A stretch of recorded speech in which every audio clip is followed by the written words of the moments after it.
लुम्बिनी प्रदेशमा आगामी आर्थिक वर्ष 2080-81 का लागि 20% कटौती गरेर बजेट ल्याउने तयारी गरिएको छ। आर्थिक मामिला मन्त्रालयका प्रवक्ता सुरेन्द्र पाण्डेका अनुसार 20% बजेट कटौती गरेर आगामी वर्षको बजेट ल्याउने गरी छलफल अगाडि बढाइएको छ। उहाँले भन्नुभयो, राष्ट्र परामर्श समितिले प्रतिवेदन तयारीको काम अन्तिम चरणमा पुर्याइएको छ। स्रोत र अनुगमन समितिको बैठक बसेर गएको वर्षको बजेट 80% मात्रै बजेटले ल्याउने गरी मन्त्रालयलाई मार्गदर्शन गराइएको छ।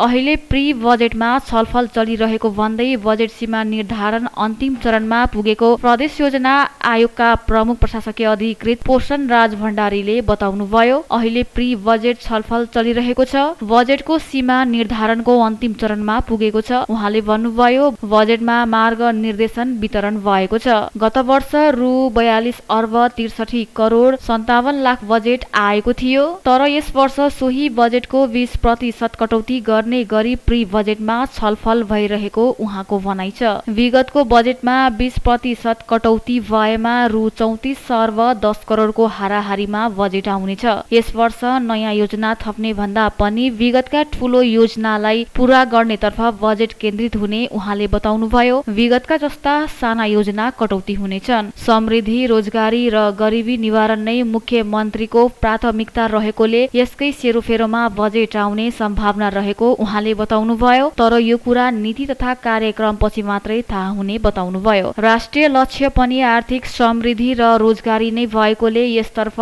बढी केन्द्रित हुन सक्ने उहाँको भनाइ थियो।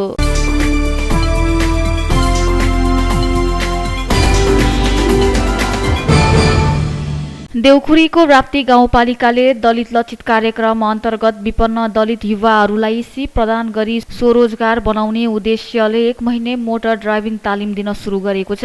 सिप सिकौं स्वरोजगार बनौ भन्ने मूल नाराका साथ राप्ती गाउँपालिकाको आर्थिक सहयोग तथा Tara technical institute and research centre प्राली राप्ती गाउँपालिका वडा नम्बर 4 को आयोजनामा तालिम दिन सुरु गरिएको हो। तालिम उद्घाटन राप्ती गाउँपालिका वडा नम्बर 4 का वडा अध्यक्ष वीर बहादुर चौधरीको अतिथितामा तथा पालिकाका अध्यक्ष प्रकाश विष्टको प्रमुख अतिथितामा सम्पन्न भएको हो। उद्घाटन कार्यक्रममा बोल्दै अध्यक्ष विष्टले लामो समयसम्मको आन्दोलन र नयाँ संविधान निर्माण भएसँगै दलितहरूका लागि कतिपय अधिकारहरू प्राप्त भए पनि अझै विपन्न दलित समुदायहरू केही अवसरहरूबाट वञ्चित भएको बताउँदै त्यस्ता समुदायका युवाहरूलाई व्यावहारिक सिप प्रदान गरी स्वरोजगार बनाउने उद्देश्यले तालिम प्रदान गर्न लागि बताउनुभयो। त्यस्तै उहाँले सिप भए जुनसुकै ठाउँमा गए पनि खाली बस्नु नपर्ने बताउँदै इमानदारी पूर्वक तालिम सिक्न र सिकेको कुरा पछि व्यवहारमा उतार्न सहभागीहरूलाई सुझाव समेत दिनुभएको थियो। पालिकाका प्रमुख प्रशासकीय अधिकृत नेत्र बहादुर ओलीले दलित समुदायका बालबालिका तथा युवाहरूका लागि पालिकाले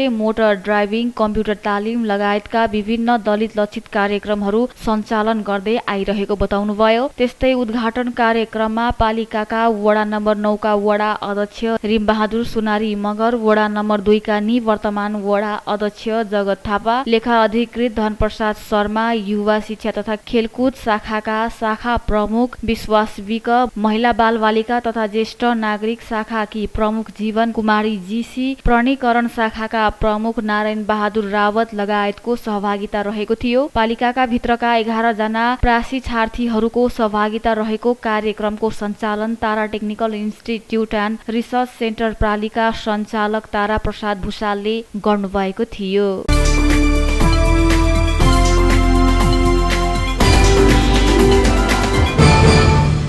तुलसीपुरका 4 स्थानमा ट्राफिक सचेतना डिजिटल बोर्डको स्थापना गरिएको छ। तुलसीपुरको नयाँ बस पार्क, वीरेन्द्र चोक, गोठी खोला र जसपुरमा गरी 4 स्थानमा ट्राफिक सचेतना डिजिटल बोर्डको स्थापना गरिएको हो। तुलसीपुर उपमहानगरपालिका वडा नम्बर 5 र व्यवसायी विनिल केसीको सहयोगमा 4 स्थानमा डिजिटल बोर्ड राखिएको ट्राफिक प्रहरी कार्यालय तुलसीपुरका प्रमुख तीर्थ भुषालले जानकारी दिनुभयो। नागरिकलाई ट्राफिक सचेतना दिन चहल पहल हुने ठाउँमा डिजिटल बोर्ड राखिएको उहाँले बताउनुभयो। बोर्डको तुलसीपुर उपमहानगरपालिकाका प्रमुख टीकाराम खड्काले सोमबार उद्घाटन गर्नुभएको हो। नगर प्रमुख खड्काले बोर्डको उद्घाटन गर्दै सवारी दुर्घटनाबाट हुने मानवीय क्षतिलाई रोक्न बोर्डले महत्वपूर्ण भूमिका खेल्ने बताउनुभयो। यस्तै लुम्बिनी प्रदेशका ट्राफिक प्रहरी प्रमुख कृष्ण परसाईले सवारी दुर्घटनाको प्रमुख कारण तीव्र गति रहेको बताउनुभयो। तुलसीपुर उपमहानगरपालिका वडा नम्बर 5 का अध्यक्ष वीरेन्द्र शाहले ट्राफिक सचेतनादेखि हर्न निषेधमा वडाले निरन्तर सहयोग गरिरहेको बताउनुभयो। सामुदायिक प्रहरी सेवा केन्द्र तुलसीपुरका अध्यक्ष नारायणी रजौरेको अध्यक्षतामा एवं नगर प्रमुख टीकाराम खड्काको प्रमुख अतिथितामा कार्यक्रम भएको हो। त्यस अवसरमा नेपाल राष्ट्रिय यातायात महासंघका सल्लाहकार तथा त्रिसिद्धेश्वरी राप्ती यातायात पालिका अध्यक्ष सुरेश हमालले नयाँ बस पार्कमा यात्रु तान्ने प्रवृत्तिको अन्य हुन नसकेकोमा स्थानीय सरकारलाई आवश्यक कदम चाल्न अनुरोध गर्नुभयो। उहाँले बस पार्कको टर्मिनल भवनलाई व्यवस्थित गराएर सञ्चालन गर्न स्थानीय सरकारको प्रमुख दायित्व हुने बताउनुभयो। नेपाल यातायात स्वतन्त्र मजदुर संगठन लुम्बिनी प्रदेश उपाध्यक्ष केशव भण्डारीले दुर्घटना महामारी बनेको बताउनुभयो। यातायात मजदुर जिम्मेवार हुन सकेपछि दुर्घटना कम हुने उहाँले बताउनुभयो। कार्यक्रमको सहजीकरण सामुदायिक प्रहरी सेवा केन्द्र लुम्बिनीका सचिव शरद रेग्मीले गर्नुभएको थियो।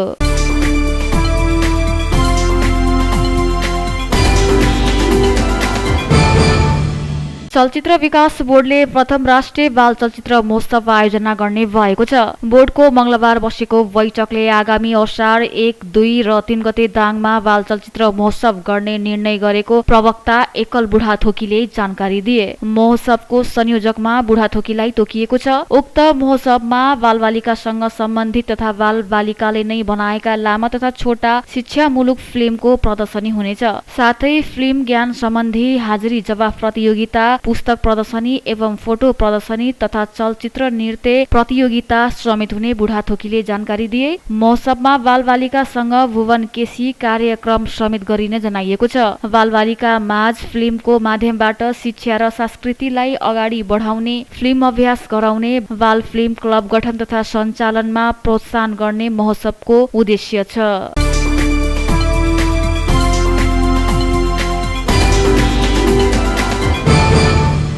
घोराही 7 सौडियार स्थित मावि सौडियार विद्यालयमा विद्यालय व्यवस्थापन समितिले मंगलबार छड्के अनुगमन गरेको छ। विद्यालय व्यवस्थापन समितिका सदस्य जीवधन चौधरीको नेतृत्वमा पुगेको टोलीले विद्यालयको छड्के अनुगमन गरेको हो। अनुगमनका क्रममा विद्यालयमा शिक्षकहरू बिना निवेदन बिदामा बस्ने गरिएको भेटिएको छ। अनुगमनमा खटिएका विवय सदस्य चौधरीले निमामी तहका शिक्षक मोती केसी, बाल विकास केन्द्रकी शिक्षिका सुभद्रा भण्डारी, मावि तहका शिक्षक नारायण भण्डारी, लेखापाल केशव केसी बिना निवेदन बिदा बसेको जानकारी दिए। चौधरीले विद्यालयका शिक्षकलाई पटक पटक निवेदन दिएर बिदामा नबस्न सूचना गरे पनि अटेरी गरेपछि मंगलबार छड्के अनुगमन गरिएको बताए। उनले यो अनुगमन निरन्तर चल्ने पनि बताए। उनले बिना निवेदन बिदा बसेकालाई पहिलो पटक सचेत गराउन विद्यालयका प्रधानाध्यापक ज्ञानेन्द्र गौतमलाई निर्देशन दिएको र पुनः पनि अटेर गरे शिक्षा ऐन नियम अनुसार कारबाही हुने जानकारी गराइएको बताए। उनले बिना निवेदन बिदामा बस्ने कुरा विवयसले नमान्ने पनि चेतावनी दिए।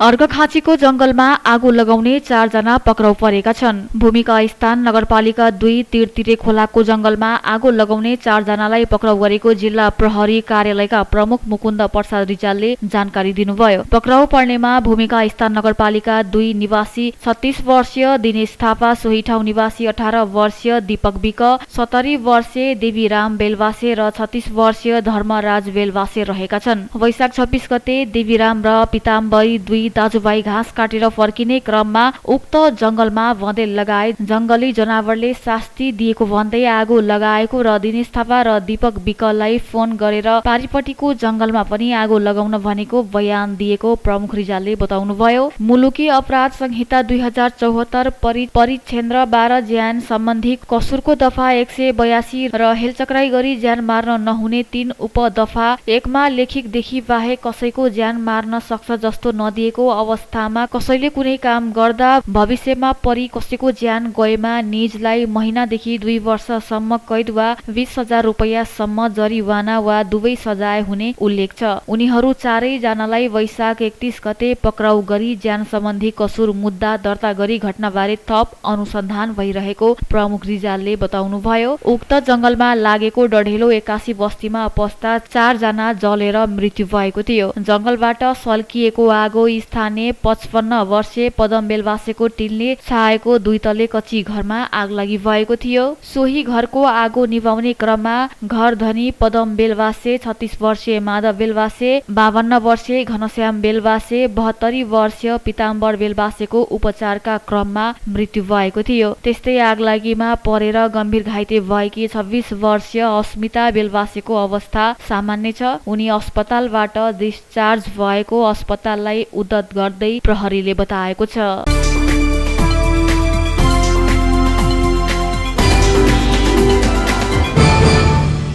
दाङको दङ्गीशरण गाउँपालिका वडा नम्बर 6 श्री गाउँ अव्यवस्थित श्री सिद्ध पृथ्वी जनता माध्यमिक विद्यालयमा निमित्त प्रधानाध्यापक राख्ने विषयमा विवाद हुँदा शिक्षक कर्मचारी मार्कामा परेका छन्। विद्यालयका व्यवस्थापन समिति र दङ्गीशरण गाउँपालिकाले आफ्नो तर्फबाट छुट्टा छुट्टै प्रधानाध्यापक पठाएपछि विवाद अझ चुलिँदै गएको छ। विद्यालय व्यवस्थापन समितिले चन्द्रलाल जैसीलाई प्रधानाध्यापक बनाएको छ भने गाउँपालिकाले बाबुराम अधिकारी प्रधानाध्यापकमा नियुक्त गरेको छ। यसरी गाउँपालिका र विवयस बीच भएको राजनीतिक कारण विद्यालयमा कार्यरत 35 जना शिक्षक कर्मचारीहरूले 4 महिनादेखि तलब पाउन सकेका छैनन्। चैतदेखि विवयसले प्रधानाध्यापक जैसी र अध्यक्षको हस्तान्तरण चल्ने गरी खाता सञ्चालन गरेर विद्यालयका शिक्षक कर्मचारीको नाममा 2 महिनाको तलब पनि पठाएको थियो। तर त्यो पैसा कर्मचारीहरूले निकाल्न नपाउँदै 24 घण्टाभित्र गाउँपालिकाले खाता रोका गरेपछि शिक्षक कर्मचारीहरू समस्यामा परेका हुन्। गाउँपालिकामा 2 पटकसम्म तलब खान पाऊँ भनी निवेदन दिए पनि समस्या समाधान नभएपछि विद्यालयका शिक्षकहरू हिजोदेखि आन्दोलनमा उत्रिएका छन्। उनीहरूले स्कुलको गेटमै खाइन्छ तब कक्षा गइन्छ, गोजीमा छैन दाम, गरिन्न केही काम, शिक्षक मार्न पाइँदैन, सामान्य शासन चाहिन्छ लगायतका नारा लेखिएको प्याम्पलेट कार्ड सहित आन्दोलनमा उत्रिएका हुन्। उनीहरूले तलब नआएसम्म विद्यालयमा नपढाउने अडान लिएका छन्। विद्यालयका शिक्षक हिमाल बोलीले विद्यालयबाट तलब नआएपछि दैनिक जीवन यापन गर्न समेत समस्या भएको गुनासो गरे। उनले तलब रोका भएपछि क्यान्टिनमा खाजा खाएको पैसा समेत तिर्न नसकेको बताए। सोही विद्यालयका शिक्षक रामलाल चौधरीको पीडा पनि कम छैन। दैनिक बिजौरीबाट श्रीगाउँ बाइकमा पढाउन जाने गरेको चौधरीले अहिले बाइकमा तेल हाल्नको लागि पनि पैसा नभएको बताए। उता विद्यालयका व्यवस्थापन समितिका अध्यक्ष लीलाधर बोलीले प्रधानाध्यापक राख्ने विषयमा विद्यालयले गर्नुपर्ने सामान्य गाउँपालिकासँग गरेको दावी गरे। स्कुलले सामान्य गर्दा गर्दै पनि शक्तिको आडमा गाउँपालिकाले दम देखाएको आरोप पनि लगाए। कानून अनुसार प्रधानाध्यापक राख्नको लागि वरियता नमिले तापनि विगत 3 वर्षदेखि सहायक प्रधानाध्यापक भएको व्यक्तिले नियमित प्रधानाध्यापक पाउनुपर्ने उनले बताए। विद्यार्थीको माग पनि चन्द्रलाल जैसी नै प्रधानाध्यापक हुनुपर्ने रहेको ओलीले बताए। तर दङ्गीशरण गाउँपालिकाका अध्यक्ष शम्भु गिरीले विद्यालयको आधिकारिक प्रधानाध्यापक बाबुराम अधिकारी रहेको बताए। विद्यालय व्यवस्थापन समितिले विद्यालयमा वरिष्ठ शिक्षक हुँदाहुँदै 4थो श्रेणीको शिक्षकलाई प्रधानाध्यापक नियुक्त गर्ने अधिकार हुँदैन। त्यसकारण हामीले शिक्षा ऐन अनुसार वरिष्ठ शिक्षकलाई प्रधानाध्यापकमा नियुक्त गरेर पठाएका हौं उनले भने। तर आफूले बाबुराम अधिकारीले विद्यालयबाट राजीनामा दिएको कुरा आफूहरूलाई जानकारी नभएको र गाउँपालिकामा कुनै पत्र पनि नआएकोले राजीनामाको विषयमा अनभिज्ञ रहेको बताए। तर शिक्षक कर्मचारीहरूलाई तलब खुवाउनको लागि खाता तत्कालै सञ्चालन गर्न लागेको बताए।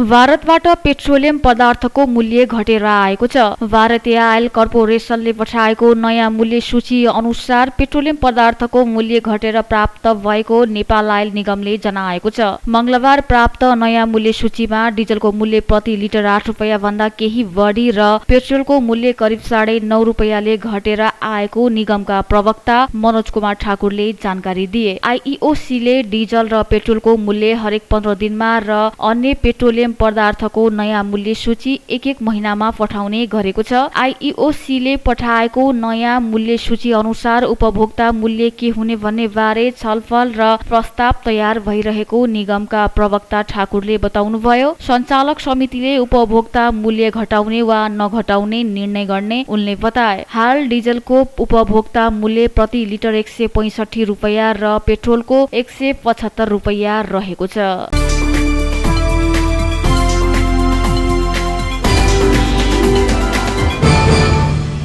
सञ्चार तथा सूचना प्रविधि मन्त्री रेखा शर्माले दाङको घोराही तुलसीपुर अलपत्र 4 लेन सडकको सम्झौता तोडिएको बताउनु भएको छ। रेडियो मध्यपश्चिमको 17औं स्थापना दिवसको अवसरमा सोमबार भएको कार्यक्रममा मन्त्री शर्माले अलपत्र 4 लेन सडक ठेक्का सम्झौता रद्द गरिएको जानकारी दिनुभएको छ। भारतीय ठेकेदारका कारण लामो समयसम्म निर्माण हुन नसकेर अलपत्र परेको घोराही तुलसीपुर सडकको सम्झौता तोडिएको र 1-2 दिनभित्रै नयाँ ठेक्काको सूचना जारी हुने पनि बताउनु भएको छ। नयाँ प्रक्रियामा नजाँदासम्मका लागि सडकको मर्मत र निर्माणका लागि अब सडक डिभिजन कार्यालयले बर्खा अघि नै मर्मत सुधारको काम गर्नुपर्ने उहाँले बताउनु भएको छ। घोराहीको बबई नदीदेखि तुलसीपुर उपमहानगरपालिकाको हात्तीखौवासम्मको झण्डै 28.19 किलोमिटर सडक 30 महिनाभित्र निर्माण सक्ने गरी 2076 पुस महिनादेखि काम सुरु भए पनि अहिलेसम्म सकिएको छैन। यसबीचमा 4 पटक म्याद थप भइसक्दा समेत सडकको भौतिक प्रगति झण्डै 10% मात्रै छ।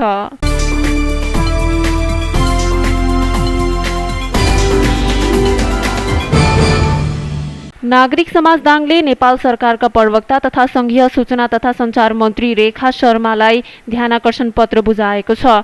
जिल्लामा अलपत्र परेका मुख्य 3 वटा एजेन्डालाई समेटेर मन्त्री शर्मालाई ध्यानाकर्षण पत्र बुझाएको छ। दाङको मुख्य समस्यामा रहेको र विगत 4 वर्षदेखि अलपत्र परेको घोराही तुलसीपुर सडक, स्वास्थ्य र विमानस्थल लगायतका एजेन्डा ध्यानाकर्षण पत्रमा लेखिएको छ। भारतीय एक्जिम ब्याङ्कको सहयोगमा घोराही तुलसीपुर सडक निर्माण गर्ने जिम्मा भारतीय निर्माण कम्पनी तथ्य इन्जिनियरिङ एन्ड इन्फ्रा प्रोजेक्टले पाएको थियो, तर 4 वर्षमा सडकको प्रगति जम्मा 10% मात्र भएको छ। सोही कुरा मन्त्री शर्माले ठेक्का रद्द गरेको मिडियामा आएको थियो। अचेत अवस्थामा आएको सडकमा दुर्घटना हुँदा अहिलेसम्म 25 जनाले ज्यान गुमाएका छन्। यता दाङमा हवाई सेवा पनि नियमित भएको छैन। तुलसीपुरमा रहेको विमानस्थलको धावन मार्ग विस्तार अथवा नारायणपुरमा बन्ने भनेको विमानस्थललाई पनि बजेट विनियोजन गर्न आग्रह गरेको नागरिक समाज दाङका संयोजक केबी मसालले जानकारी दिनुभएको छ। साथै मुख्य रूपमा समस्या देखिएको विकास निर्माणको कामलाई दाङबाट प्रतिनिधित्व गर्ने संघीय सांसद तथा मन्त्री रेखा शर्माले छिटो भन्दा छिटो बजेट सुनिश्चित गर्नुपर्ने नागरिक समाज दाङका अभियन्ता इन्जिनियर अनन्तराज घिमिरेले बताउनु भएको छ। साथै उहाँले दाङमा स्वास्थ्य क्षेत्र अथवा अस्पतालहरू रिफर सेन्टरको रूपमा रहेको हुँदा यो समस्याको पनि पहल कदमी लिनुपर्ने बताउनु भएको छ। बन्न लागेको मेडिकल कलेजमा पनि बजेटको कमीले समस्या आएको हुँदा सम्बन्धित निकायले यसमा चासो दिनुपर्ने ध्यानाकर्षण पत्र हस्तान्तरण कार्यक्रममा उपस्थित साहित्यकार तथा पत्रकार महासंघ दाङका संस्थापक अध्यक्ष नारायण प्रसाद शर्माले बताउनु भएको छ। प्रदेशसभा सदस्य राजु खनाल सहितको उपस्थितिमा नागरिक समाज दाङका संयोजक केबी मसालको नेतृत्व तथा समाजका अभियन्ता इन्जिनियर अनन्तराज घिमिरे, साहित्यकार नारायण प्रसाद शर्मा लगायतले सूचना तथा सञ्चार मन्त्री शर्मालाई ध्यानाकर्षण पत्र हस्तान्तरण गरिएको हो। साथै ध्यानाकर्षण पत्र बुझ्दै मन्त्री शर्माले मुख्य एजेन्डाका रूपमा रहेका दाङका समस्या छिटो भन्दा छिटो समाधान गर्न पहल कदमी चाल्ने प्रतिबद्धता व्यक्त गर्नुभएको छ। सोही अनुरूप 4 लेन बाटोको ठेक्का सम्झौता तोडिएको बताउनु भएको थियो। नयाँ टेन्डरको लागि समय लाग्ने बताउँदै उहाँले त्यसअघि सडक डिभिजन कार्यालयले सडक मर्मत सम्भारको काम अघि बढ्ने बताउनुभयो। 4 वर्षदेखि सडक अलपत्र परेको भन्दै सांसद तथा जनप्रतिनिधिहरूको चर्को आलोचना हुँदै आएको छ। विभिन्न सङ्घ संस्थाले अलपत्र विकास निर्माणका काम सम्पन्न गर्न पछिल्लो समयमा तदारुकता देखाएका छन्।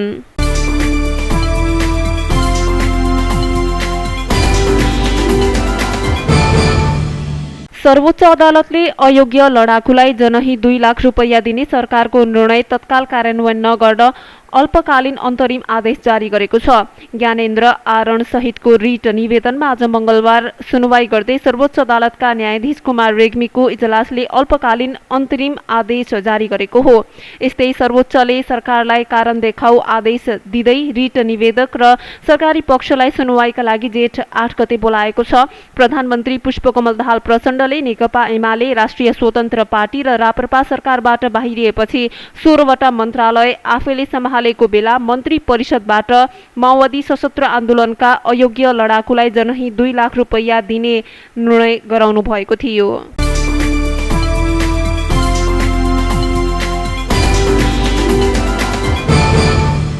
पछिल्लो 24 घण्टामा 21 जनामा कोरोना भाइरसको संक्रमण पुष्टि भएको छ। पीसीआर एन्टिजेन गरी 1103 जनाको नमुना परीक्षण गर्दा 21 जनामा कोरोना संक्रमण पुष्टि भएको स्वास्थ्य तथा जनसङ्ख्या मन्त्रालयले जनाएको छ।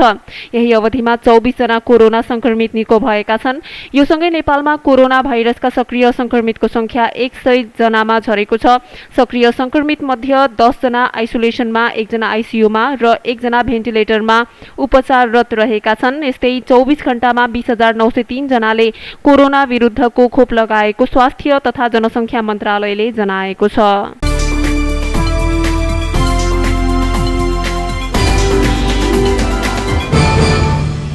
सर्वोच्च अदालतले कैलालीको टीकापुरमा 2072 सालमा भएको घटनाका प्रतिवादी रेशमलाल चौधरीलाई सफाई दिन अस्वीकार गरेको छ। सर्वोच्च अदालतका न्यायाधीशद्वय डाक्टर आनन्द मोहन भट्टराई र नहकुल सुवेदीको संयुक्त इजलासले यसअघि चौधरीलाई जिल्ला अदालत कैलाली र उच्च अदालत दिपायले गरेको जन्मकैदको फैसला सदर गरेको सर्वोच्च अदालतका प्रवक्ता विमल पौडेलले जानकारी दिनुभयो। अदालतले टीकापुर घटनामा मुछिएका सीताराम चौधरी र गंगाराम चौधरीलाई भने सफाई दिएको छ। यस्तै लक्ष्मण थारूको हकमा 5 वर्षको कैद सजाय घटाएर 3 वर्ष कायम गरिएको छ।